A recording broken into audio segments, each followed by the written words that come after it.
आणि वसईच्या जनतेने ठरवलं होतं की यावेळेला वसईचं परिवर्तन करायचंय. हे प्रत्येकाच्या मनात होतं. जरी बोलून दाखवत नसली लोक, तरी प्रचाराच्या माध्यमातून मी लोकांमध्ये फिरत होती, तेव्हा मला ते प्रकर्षाने जाणवत होतं की लोकांच्या मनामध्ये वसईचं परिवर्तन होणं आहे, बदल हवा आहे आणि तो बदल झालेला आहे. वसई विरारमध्ये गेली 35 वर्ष आमदार हितेंद्र ठाकूर यांची एक हाती सत्ता होती. वसईतून हितेंद्र ठाकूर, त्याचबरोबर नालासोपारातून क्षितिज ठाकूर हे सलग निवडून यायचे. क्षितिज ठाकूरांनी तर सलग 3 वेळा निवडून आलेले, तर हितेंद्र ठाकूर 6 वेळा निवडून आलेले. यंदा दोन्ही हे जे बहुजन विकास आघाडीचे बालेकिल्ले हे भाजपने काबीज केले. कधी न हारणारे हितेंद्र ठाकूर यंदा एका नवख्या मुलीनं त्यांना पराभवाची धूळ चाकलेली आहे. त्या सध्या जॉईंट किलर ठरलेले आहेत आणि या स्नेहा दुबे पंडित यांच्याशी आपण आता खास बातचीत करणार आहोत. ताई, काय सांगाल, कधी न हारणारे हितेंद्र ठाकूर यंदा पराभवाची धूळ आपण चाकलेली आहे. काय नेमकं ही स्ट्रॅटेजी होती, काय रणनीती होती?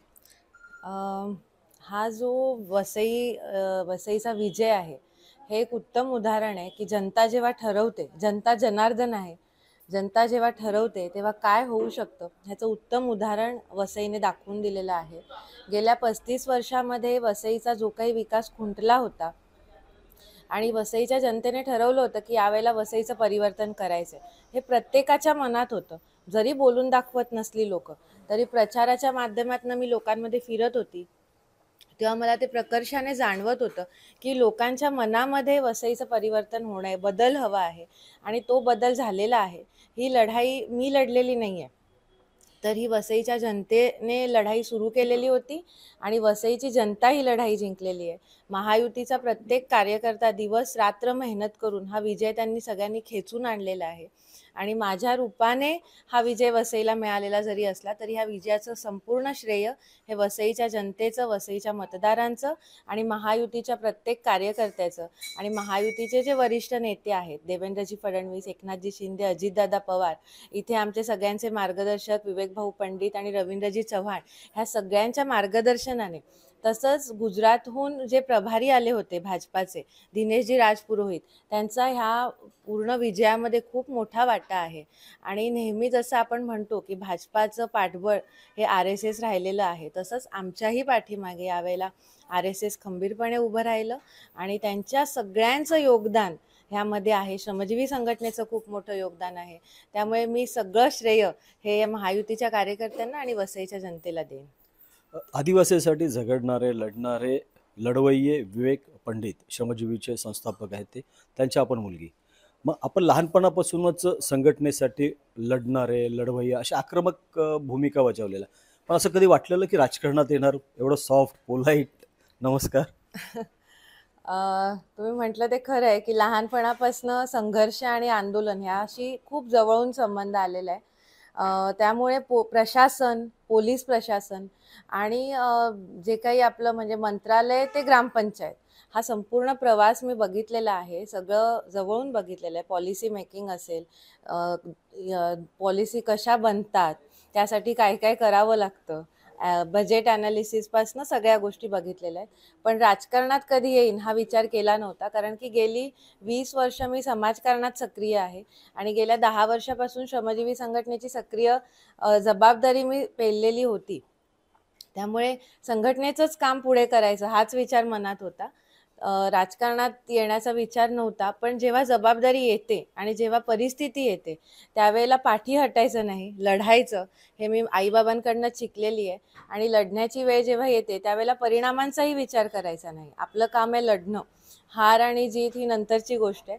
तोच विचार करून आम्ही या लढाईमध्ये उतरलो होतो. पण वसईच्या जनतेने पूर्णपणे पाठिंबा देऊन ही लढाई, अशक्य असणारी लढाई शक्य झालेली आहे आणि आपण जिंकलेलो आहोत, याचा खूप आनंद आहे. नक्कीच. आपण समाजकारणात सक्रिय होतात, राजकारणामध्ये नव्हतात. राजकारणामध्ये आपले पती सक्रिय आहेत, पण अचानक आपण कुठेही राजकारणामध्ये किंवा वसईच्या याच्यामध्ये नव्हतात आपण, की नाव नव्हतं चर्चेमध्ये उमेदवारीसाठी. अचानक उमेदवारीसाठी नाव झालं, त्यावेळेस काय चलबिलचल झाली, की किती हे एका महिन्यात कसं काय करणार, कसं काय पूर्ण हँडल करणार? भाजपा एक वेगळी संघटना कसं काय हँडल करणार? काय चलबिचल होती त्यावेळेला जेव्हा नाव सुचवलं पार्टीने? बघा, खूप जण म्हणतात की मी नवीन आहे किंवा वसईत नवीन आहे, पण तसं नाही आहे. जे लोक मला ओळखतात त्यांना माहिती आहे की वसईच्या राजकारणात सुद्धा मी जुनीच आहे. म्हणजे जेव्हा 94 साली भाऊ उभे राहिले होते, तेव्हा मी 4थीत होती. तेव्हा भाऊंची पॅम्पलेट वाटण्यापासून, हरित वसईच्या लढ्यापासून, मग एसटीचा लढा असू दे, गाव बचाव लढा असू दे, ह्या सगळ्या लढ्यांमध्ये मी सक्रिय होते. पोलिसांचा मार खाण्यापासून पायी चालत जाण्यापर्यंत मी सगळीकडे सक्रिय होती. पथनाट्य आपण पूर्ण वसईभर केली. सगळ्या वसईतल्या कार्यकर्त्यांना मी ओळखते, वसईतले लोक मला ओळखतात, वसईतली जनता ओळखते आणि बालपण पूर्ण वसईमध्ये गेली असल्यामुळे मी वसईचीच आहे. त्यामुळे वसई माझ्यासाठी नवीन नाही आणि मी वसईसाठी नवीन नाही आहे. राहिली गोष्ट राजकारणाची आणि भाजपाची, तर गेली 5-7 वर्ष श्रमजीवी संघटना सातत्याने महायुतीला पाठिंबा देत आलेली आहे. त्यामुळे प्रत्येक निवडणुकीमध्ये, मग ती आता डॉक्टर हेमंत सवरांची निवडणूक असेल, त्या निवडणुकीमध्ये सुद्धा मी वसईमध्ये सक्रिय होती डॉक्टर हेमंत सवरांचा प्रचार करण्यासाठी. वसई, नालासोपारा, विरार, इवन बोईसर, पालघरमध्ये, म्हणजे पूर्ण पालघर जिल्ह्यामध्ये मी सक्रिय होती. त्याच्या आधी गावी राजेंद्र गावितांचा प्रचार असू दे की ग्रामपंचायती असू दे, ज्या पालघर जिल्ह्यामध्ये ग्रामपंचायती निवडून आल्या, त्यामध्ये 40पेक्षा जास्त ग्रामपंचायत श्रमजीवी संघटनेचे सदस्य निवडून आले आणि त्यांनी महायुतीला पाठिंबा दिला. तर ते निवडून येण्यामध्ये आणि त्यांचा पाठिंबा देण्यामधले जी वाटचाल होती, त्यामध्ये सुद्धा माझा सहभाग होता. त्यामुळे राजकारणामध्ये नवीन नव्हती, फक्त पडद्यामागे होती, पडद्याच्या पुढे आता आलेली आहे. त्यामुळे हितेंद्र ठाकूरांना हरवून तुम्ही जॉईंट किलर झालात, महाराष्ट्रात पहिल्या महिला. काय सांगाल आता तारामाई वर्तकनंतर दुसऱ्या तुम्ही महिला आहेत, त्यांना मंत्रिपद मिळालेलं आहे. काय देवाभाऊनी सांगितलं आहे का, देवेंद्र फडणवीस यांनी काय नाव चर्चेत आहेत का मंत्रिपदासाठी, की मंत्रिपदाची ऑफर झाली तर कुठलं मंत्रिपद पाहिजे असेल तुम्हाला? असं माझ्यापर्यंत तरी काही आलेलं नाही आहे, पण तारामाईनंतर मी पहिल्यांदा महिला आमदार झालेली आहे. हे खरंच माझ्यासाठी सौभाग्य आहे माझ्यासाठी. आणि जेव्हा हे कंपॅरिझन होतं तेव्हा खूप बरं वाटतं की तारामाईंसारख्या एका महिलेबरोबर माझं कंपॅरिझन होतं आहे आणि ते कंपॅरिझन त्यांच्या तोडीस तोडी काम करण्याचा प्रयत्न मी नक्की करेन.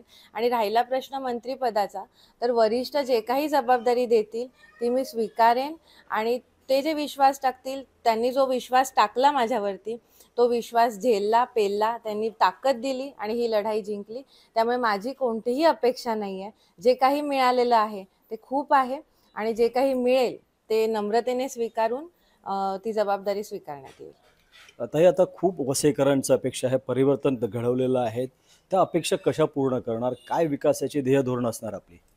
जबाबदारी खूप मोठी आहे, कारण मी बघते की गेल्या 30 वर्षामध्ये ज्यांनी काही केलं नाही त्यांच्याकडे जनतेची हिंमत होत नव्हती विचारण्याची, पण त्यांना आता असा आमदार मिळालेला आहे की त्यांच्यातलीच एक आहे. त्याच्यामुळे लोक येऊन बोलतायत, पहिल्या दिवसापासनं त्यांच्या अपेक्षा मला सांगतायत. त्याच्यामुळे जबाबदारीचं ओझं वाटणं साहजिक आहे आणि ते मला वाटतंय. पण ओझं वाटण्यापेक्षा मला असं वाटतं की आपण नियोजनपूर्वक जर काम केलं तर अशा कुठच्याही समस्या नाही आहेत ज्या सुटू शकणार नाही आहेत. फक्त एक थोडासा अवधी, एक 10-15 दिवसाचा अवधी सेटल होण्यासाठी जाईल, यंत्रणा बसवण्यासाठी जाईल आणि एकदा का यंत्रणा बसली वसईमध्ये की सगळी कामंसुद्धा सुरळीत होतील आणि मला असं वाटतं लोकांच्या ज्या अपेक्षा आहेत त्या पूर्ण करण्यात मला यश येईल. नक्कीच. ह्या होत्या स्नेहा दुबे. पंडित यांनी सांगितलेलं आहे की वसईकरांनी खूप मोठी जबाबदारी दिलेली आहे आणि त्यांच्या अपेक्षा पूर्ण करण्यासाठी मी सदैव तत्पर राहील. प्रभाकर कुडालकर, ABP माझा, वसई. ABP माझा, उघडा डोळे बघा नीट.